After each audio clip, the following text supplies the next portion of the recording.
ஒரு மனிதன் தன்னோட தனிப்பட்ட வாழ்க்கையில முழுமை அடைஞ்சிட்டாலே போதும், அவன் சமூகம் குறித்த தன்னோட சிந்தனைய பூர்த்திட்டி கொள்ள முடியும். அப்படிப்பட்ட முழுமை அடைஞ்சிட்டதுனாலதான் காரல் மார்க்ஸ் நமக்கு பொது உடைமை சித்தாந்தத்தை கொடுக்க முடிஞ்சது. சமூக பொருளாதார அந்தஸ்து, இனம், கல்வி, தோற்றம், இது எல்லாத்துலயுமே இரு துருவங்களா இருந்தவங்க தான் காரல் மார்க்ஸ் மற்றும் ஜென்னி.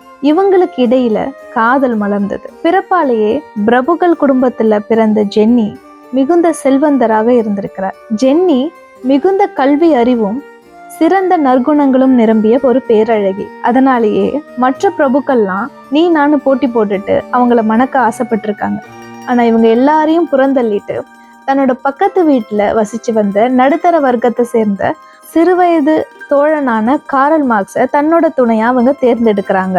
எல்லா காதலை போலவும் இந்த காதலும் அவ்வளவு எளிதாக கல்யாணத்துல கைகூடல. ஜென்னி இயற்கையிலேயே மென்மையாகவும் நல்ல குணங்களையும் பெற்றவரா இருந்திருக்கிறாரு. இளம் வயது காரல் மார்க்ஸோ ரொம்ப கரடு முரடான ஆளு. இவர் எதிர்காலத்துல ரொம்ப பெரிய அறிஞரா வர போறாருங்கிறதுக்கான எந்த அறிகுறியுமே அந்த காலகட்டத்துல தென்படல. அது மட்டும் இல்லாம ஜென்னியை விட இவர் 4 வயது இளையவர். இந்த மாதிரி பல மாறுபட்ட தன்மைகளை கொண்ட இவங்க இருவருக்கு இடையில காதல் வளரும் போது நம்ம ஆச்சரியப்படத்தானே செய்யணும். இவங்களை நெருங்கி வர வச்ச ஒரு விஷயம் என்னன்னா புத்தகம் வாசித்தல். காரல் மார்க்ஸ் கிட்ட உறுதியான மனப்பான்கும் தன்னோட எதிரில் இருக்கிறவங்களை ஆட்கொள்ளும் திறனும் ஒழுக்கத்திற்கான உயர்ந்த பண்பும் இருந்ததுதான் ஜென்னிய வெகுவா ஈர்த்ததுன்னு சொல்லலாம். இப்படி அழகா பயணிச்சுட்டு இருந்த அவங்களோட காதல் வாழ்க்கையில காரல் மார்க்ஸ் ஒரு முடிவு எடுக்கிறாரு. சுயமா சம்பாத்தியம் செய்த பின்புதான் விவாகம். இதுக்காக அவர் பெர்லின் பல்கலைக்கழகத்துக்கு உயர்கல்வி படிக்கிறதுக்கு போயிடுறாரு. அதை தொடர்ந்து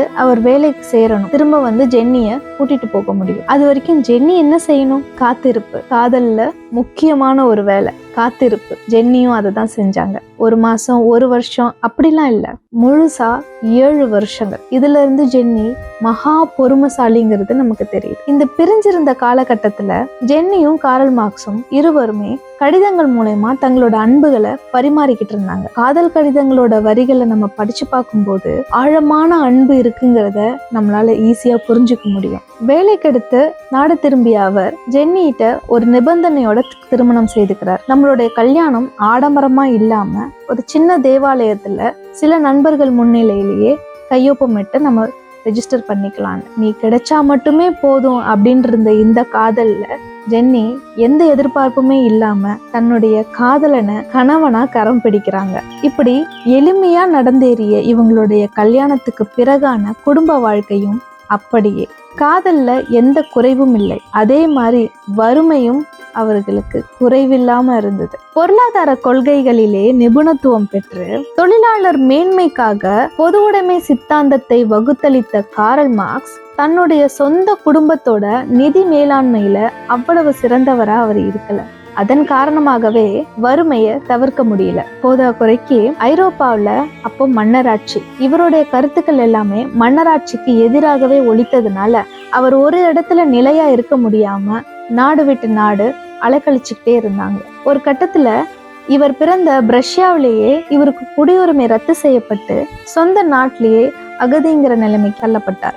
வறுமை, நாடு விட்டு நாடு இடம்பெயர்வு, சுத்தியும் கடன் சுமை, இவ்வளோ நெடுக அவங்க வாழ்க்கையில புயல் வீசிக்கிட்டே இருந்தாலும் கார்ல் மார்க்ஸ் ஜென்னியோட காதலுக்கு இடையில ஒரு சின்ன அசைவு கூட கொடுக்க முடியல. இவங்க இருவருக்கும் 7 குழந்தைகள் பிறந்தன. அதுல 4 குழந்தைகள் இவங்க நோய் காரணமாகவும் வறுமை காரணமாகவும் இழக்க நேரிட்டது. ஜென்னி அவர்கள் தன்னோட குடும்ப நண்பர் ஒருவருக்கு தன்னுடைய வறுமைக்காக உதவி கேட்டு ஒரு கடிதம் எழுதுறாங்க.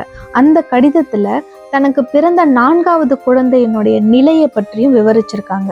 இந்த வரிகளை படிக்கும்போது நம்ம கண்கள் நிச்சயமா குளமாகிடும். 4வதா பிறந்த இந்த குழந்தை உலகத்துக்கு வந்த நாள்ல இருந்தே முழுமையா 2-3 மணி நேரம் தான் நிம்மதியாவே தூங்கி இருக்கணும். தவிர சமீபத்துல அவன் வலிப்பு நோயால வாழ்வுக்கும் சாவுக்கும் மிகுந்த வேதனை அடைஞ்சு போராடிக்கிட்டு இருக்கானோ எழுதியிருந்தாங்க. இதை அடுத்து தன்னோட மார்பகத்தை பலமா உறிஞ்சிட்டதுனால மார்பக தோல் உடைந்து அதுல இருந்து ரத்தம் நடுங்கிய தன் குழந்தையோட வாயில் நிறைய கொட்டியதுன்னு எழுதியிருக்காங்க. மற்றொரு கடிதத்துல தனக்கு பிறந்த 2வது குழந்தைக்கு தொட்டில் வாங்க அவங்களால முடியலன்னும், அதே சமயம் அந்த குழந்தை இறக்கும் போது கல்லறை பெட்டி வாங்கவும் முடியலன்னும் குறிப்பிட்டிருந்தாங்க. தன் கண் முன்னே தன்னோட குழந்தைகள் உயிருக்கு போராடும் ஒரு கொடுமையை தாங்கிக்க முடியாத ஒரு தாயா இருந்தாலுமே காதல் கணவனான காரல் மார்க்ஸ் மீது ஒரு சிறிதளவு அன்பு கூட குறையல. மாறாக காரல் மார்க்ஸ் எதுக்கும் கலங்காம தடையின்றி இயங்குறதுக்காக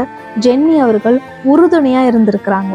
வரலாற்று ஆய்வாளர்கள் என்ன சொல்லியிருக்காங்கன்னா, யாருமே செய்ய முடியாத ஒரு விஷயத்த ஜென்னி செஞ்சிருக்காங்க. அது என்னன்னா, காரல் மார்க்ஸோட கையெழுத்தை அவங்க புரிஞ்சுக்கிட்டு அதை மொழிபெயர்ப்பு பண்ணி பதிப்பகங்களுக்கு அனுப்புறது. இது பெரும் சவாலாகவே இருந்தது. பல பதிப்பகங்களும் பத்திரிகை செய்தி ஆசிரியர்களுக்குமே காரல் மார்க்ஸோட கையெழுத்து புரியவே இல்லை.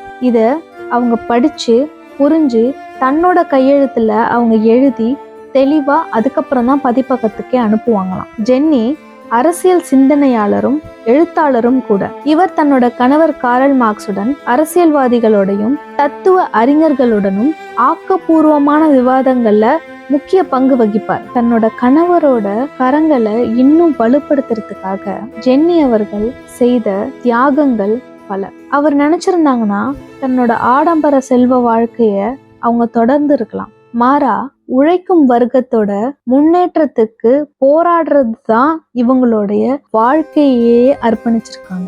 ஜென்னி அவர்கள் காரல் மார்க்ஸ்க்கு இவ்வளவு உறுதுணையா இருந்ததின் காரணமா தான் காரல் மார்க்ஸ் பெரும் சித்தாந்தங்களை இந்த உலகத்துக்கு கொடுக்க முடிஞ்சது. அதன் மூலமாக தான் பல தலைவர்கள், குறிப்பாக லெனின், ஸ்டாலின், மாவோ போன்றவர்கள் உருவாகவே காரணமா இருந்தது.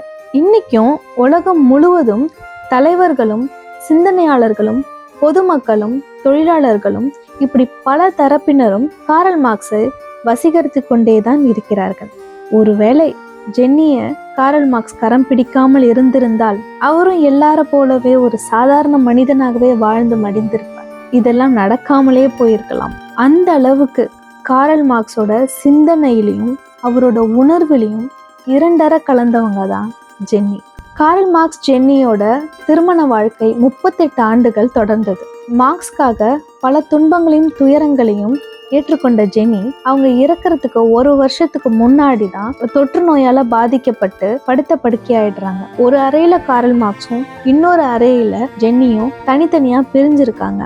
ஜென்னி இறந்து அவங்களோட உடல் அடக்கம் செய்யும் வரைக்குமே மனைவியோட இறந்த உடலை காரல் மார்க்ஸை பார்க்க விடல. காரணம், அவங்களுடைய தொற்று வியாதி இவருக்கும் பரவிடுமோன்ற ஒரு பயம்தான். இந்த நேரத்துல உயிருக்குயிரா நேசிச்ச தன்னோட மனைவிக்காக காரல் மார்க்ஸ் தன்னோட இறுதி அஞ்சலிய கடிதத்தின் வாயிலா அனுப்புறார். அந்த கடிதத்துல, அவளை போல ஒரு பெண் என் வாழ்க்கையில இல்லைன்னா நான் சாமானியனாவே இருந்திருப்பேனோ, அவ எனக்கு கிடைச்ச வரம்னோ 100க்கு 100 உண்மையான வார்த்தைகளை எழுதியிருந்தார்.